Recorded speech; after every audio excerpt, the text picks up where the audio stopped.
પ્રસ્તુત છે 28 ફેબ્રુઆરી 2026નું current affairs, જે વિપુલ સર દ્વારા તૈયાર કરવામાં આવ્યું છે. અને હા, આજે 28 ફેબ્રુઆરી છે, એટલે કે આપણો રાષ્ટ્રીય વિજ્ઞાન દિવસ. ડૉક્ટર CB રમણની એ મહાન શોધની યાદમાં આજે આપણે વિજ્ઞાન અને ટેકનોલોજીની દુનિયામાં ભારતની સિદ્ધિઓને યાદ કરીએ છીએ. તો ચાલો આજના ખાસ દિવસે દેશ અને દુનિયાના કેટલાક સૌથી મહત્વપૂર્ણ અને રસપ્રદ સમાચારોની સફર શરૂ કરીએ. આજે આપણે શું જાણવાના છીએ એના પર એક નજર કરી લઈએ. આપણે વાત કરીશું ઓપરેશન ગજબ લીલ હક વિશે, ભારતીય વાયુસેનાના વાયુશક્તિ અભ્યાસ વિશે. અને હા, સૌર તોફાનથી લઈને ક્વોન્ટમ યુનિવર્સિટી સુધીના ઘણા રસપ્રદ મુદ્દાઓ પર આપણે ઊંડાણપૂર્વક ચર્ચા કરીશું. તો ચાલો શરૂઆત કરીએ આંતરરાષ્ટ્રીય સમાચારોથી, જ્યાં હાલમાં જ એક એવી ઘટના બની છે જેણે આખી દુનિયાનું ધ્યાન ખેંચ્યું છે. આપણો પહેલો સવાલ છે, હાલમાં જેની ખૂબ ચર્ચા થઈ રહી છે એ ઓપરેશન ગજબ લીલ હક કોના દ્વારા શરૂ કરવામાં આવ્યું છે? ઓપ્શન્સ છે A Bharat, B Afghanistan, C Pakistan કે પછી D ઈરાન. અને સાચો જવાબ છે C પાકિસ્તાન. તો ચાલો જરા વિગતમાં સમજીએ કે આખી વાત શું છે. પાકિસ્તાને અફઘાનિસ્તાનમાં આતંકવાદી ગતિવિધિઓ સામે જવાબ આપવા માટે આ એર સ્ટ્રાઇક કરી હતી. આ ઓપરેશનને જે નામ આપ્યું છે ઓપરેશન ગજબ લીલ હક, એનો અર્થ થાય છે ન્યાય માટેનો ગુસ્સો. આ ઘટના પાછળનું એક મોટું કારણ છે બંને દેશો વચ્ચેની વિવાદિત સરહદ, જેને ડ્યુરેન્ડ લાઇન તરીકે ઓળખવામાં આવે છે, અને ત્યાંનો તણાવ. તો એક તરફ પાડોશી દેશોમાં આ પ્રકારની ગતિવિધિઓ ચાલી રહી છે, તો બીજી તરફ ભારત પણ પોતાની સંરક્ષણ શક્તિને સતત મજબૂત કરી રહ્યું છે. ચાલો હવે વાત કરીએ ભારતીય વાયુસેનાના એક ખૂબ મોટા અભ્યાસ વિશે. સવાલ નંબર 2, ભારતીય વાયુસેના દ્વારા વાયુ શક્તિ અભ્યાસનું આયોજન ક્યાં કરવામાં આવ્યું હતું? તમારા ઓપ્શન્સ છે A Pokhran Rajasthan, B Ranikhet Uttarakhand, C Agra Uttar Pradesh કે D વિશાખાપટ્ટનમ. સાચો જવાબ છે A પોખરણ રાજસ્થાન. આ કોઈ સામાન્ય અભ્યાસ નહોતો. અહીં આપણા રાષ્ટ્રપતિ શ્રીમતી દ્રૌપદી મુર્મુ પોતે હાજર રહ્યા હતા. રાફેલ અને સુખોઈ જેવા ફાઇટર જેટ્સે આકાશમાં પોતાની તાકાત બતાવી. પણ આખા કાર્યક્રમની સૌથી ખાસ અને ગર્વની ક્ષણ એ હતી જ્યારે રાષ્ટ્રપતિએ આપણા દેશમાં જ બનેલા LCH પ્રચંડ લાઇટ કોમ્બેટ હેલિકોપ્ટરમાં ઉડાન ભરી. આ આપણા આત્મનિર્ભર ભારત માટે એક બહુ મોટી વાત છે. દેશની સુરક્ષા જેટલી જ જરૂરી છે આપણા પર્યાવરણની સુરક્ષા. અને આ દિશામાં આપણી સરકારે એક બહુ જ રસપ્રદ અને નવી પહેલ કરી છે. સવાલ નંબર 3, પર્યાવરણ સંરક્ષણ માટે પરિણામ પર આધારિત એવો કયો નવો એવોર્ડ ભારત સરકારે શરૂ કર્યો છે? ઓપ્શન્સ છે A green earth award, B zero prize, C Prakriti prize કે D સ્વચ્છ ભારત પુરસ્કાર.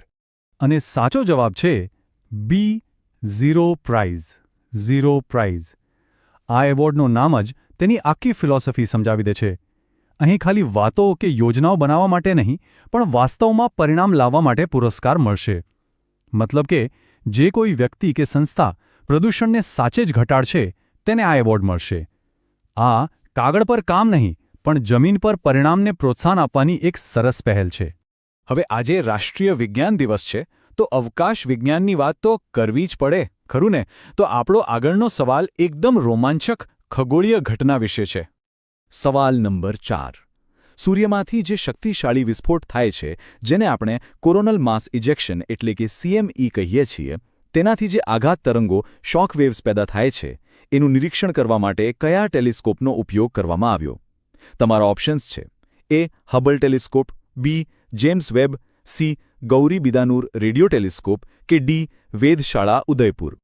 તો સાચો જવાબ છે C Gauribidanur radio telescope.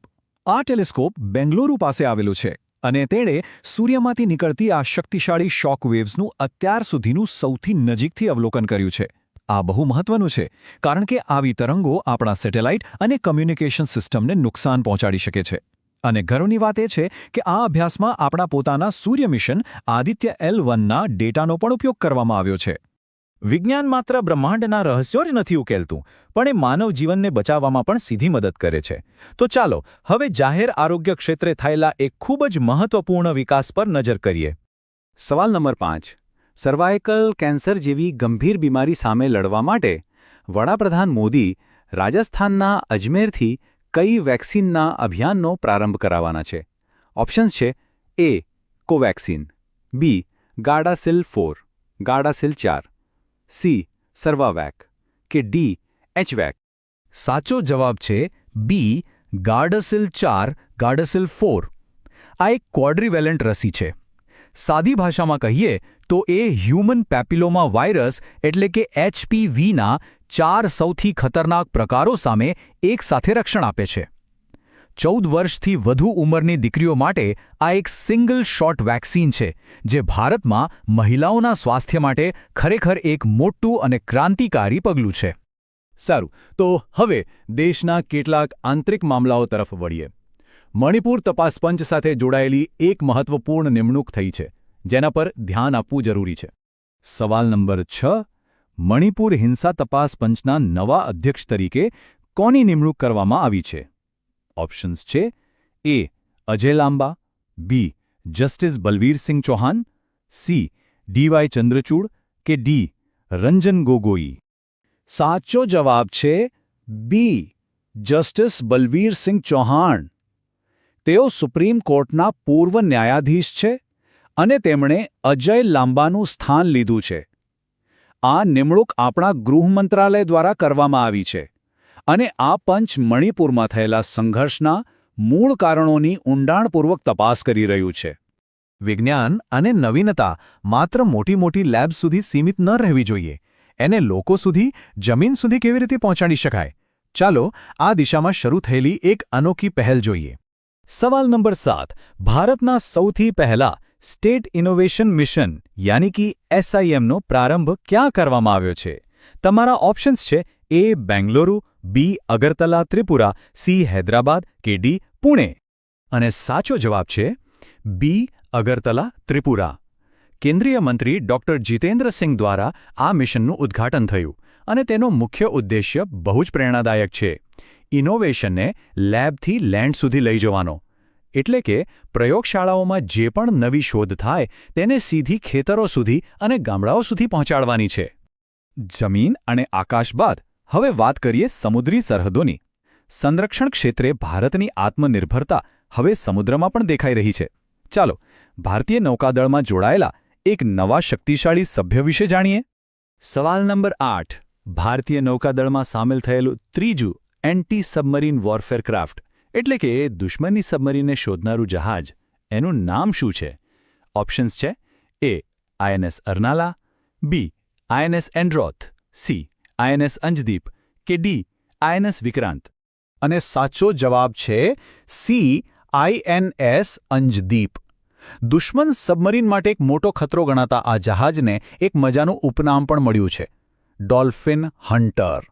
અને સૌથી મહત્વની વાત એ છે કે તેનું નિર્માણ કોલકાતાના ગાર્ડન રીચ શિપબિલ્ડર્સ દ્વારા કરવામાં આવ્યું છે, જે મેક ઇન ઇન્ડિયાનું એક ઉત્તમ ઉદાહરણ છે. અને હવે વાત કરીએ ભવિષ્યની ટેકનોલોજીની. રાષ્ટ્રીય વિજ્ઞાન દિવસ પર આનાથી વધુ સારી વાત બીજી કઈ હોઈ શકે? ભારતના ટેકનોલોજી અને શિક્ષણ ક્ષેત્રે એક ખૂબ મોટું પગલું લેવાઈ રહ્યું છે. સવાલ નંબર 9. ભારતનું પહેલું સંપૂર્ણપણે સમર્પિત ક્વોન્ટમ અને AI યુનિવર્સિટી કેમ્પસ ક્યાં સ્થાપવામાં આવશે? ઓપ્શન્સ છે એ ગાંધીનગર, બી અમરાવતી આંધ્રપ્રદેશ, સી બેંગલુરુ કે ડી ચેન્નાઈ. સાચો જવાબ છે બી અમરાવતી આંધ્રપ્રદેશ. જુઓ, આ ખાલી એક કેમ્પસ નથી પણ ભવિષ્ય માટેનું એક વિઝન છે. ક્વોન્ટમ ટેકનોલોજી અને આર્ટિફિશિયલ ઇન્ટેલિજન્સમાં રિસર્ચ અને સ્કિલ ડેવલપમેન્ટ દ્વારા અમરાવતીને એક ક્વોન્ટમ સિટી તરીકે વિકસાવવાનો લક્ષ્યાંક છે. આ ભારતને ટેકનોલોજીની દુનિયામાં બહુ આગળ લઈ જશે. અને હવે આવીએ આજના આપણા અંતિમ સવાલ પર, જે દેશની આંતરિક સુરક્ષા સાથે જોડાયેલા એક વિશેષ પોલીસ દળ વિશે છે. સવાલ નંબર 10. કયા રાજ્ય કે કેન્દ્રશાસિત પ્રદેશની પોલીસે આતંકવાદ વિરોધી કામગીરી માટે સ્નો લેપર્ડ બટાલિયન તૈનાત કરી છે? તમારા ઓપ્શન્સ છે એ લદ્દાખ, બી હિમાચલ પ્રદેશ, સી જમ્મુ અને કાશ્મીર કે ડી ઉત્તરાખંડ. હવે જુઓ, આ છેલ્લા સવાલ સાથે એક મજાની વાત છે. આપણી જે સોર્સ સામગ્રી છે એમાં આ પ્રશ્નો તો પૂછવામાં આવ્યો છે, પણ એનો જવાબ આપવામાં નથી આવ્યો. પણ એનાથી શું? આ તો આપણા માટે એક તક છે કે આપણે જાતે આ સ્નો લેપર્ડ બટાલિયન વિશે થોડું વધુ સંશોધન કરીએ અને જાણીએ. તો ચાલો એડવર્ડ ટેલરના એક ખૂબ જ સરસ વાક્ય સાથે આજની ચર્ચાને સમાપ્ત કરીએ. આજનું વિજ્ઞાન એ આવતીકાલની ટેકનોલોજી છે. આજે આપણે જે ક્વોન્ટમ યુનિવર્સિટી, સ્વદેશી હેલિકોપ્ટર અને સૂર્ય મિશનની વાત કરી, એ જ તો આપણા આવતીકાલના ભારતનું નિર્માણ કરશે. બસ આ જ વિચાર સાથે સૌને ફરી એકવાર રાષ્ટ્રીય વિજ્ઞાન દિવસની ખૂબ ખૂબ શુભકામનાઓ.